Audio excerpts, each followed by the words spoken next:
muri uko kwezi kwa gitugutu mu 1965 nk'inkurikizi ry'iryo gandagurwa ry'indongozi z'abahutu haciye hakurikira urundi rwimo mu ntara ya Muramvya uwitwa Matiyasi Nzobaza ashangashiwe n'ivyari bihejeje kuba yaciye ahimiriza abahutu bamuyoboka maze bahumuriro ingo z'abatutsi ibugarama n'ibusangana.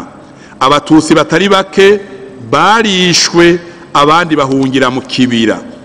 Abasirikare ngo baze kutabara nabo bashikira gufata no kwica abahutu bose bikeka ko bisha abatutsi. Ivyabaye Muramvya vyinshi twarabitohoje nk'umugwi kandi twaronse inkuru zifashe kuko twavugishije ababuza ababo kandi bashikana canke barenze imyaka 70. Muri ubwo bwicanyi nyene bwatandukiye intara ya Muramvya cane cane mu karere ka Busangana na Bugarama.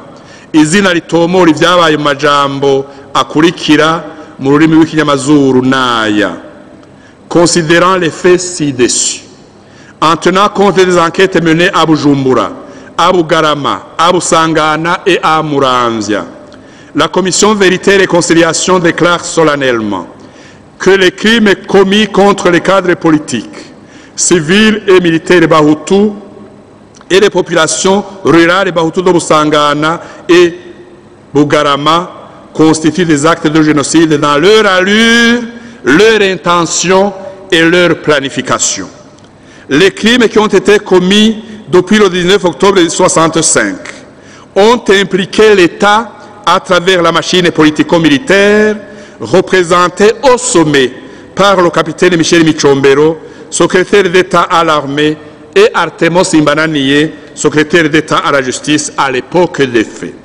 En outre, les assassinats perpétrés contre les populations Batutsi dans les localités de Busangana et de Bugarama, les incendies de leurs maisons ainsi que le pillage de leurs biens sont constitutifs de crimes contre l'humanité.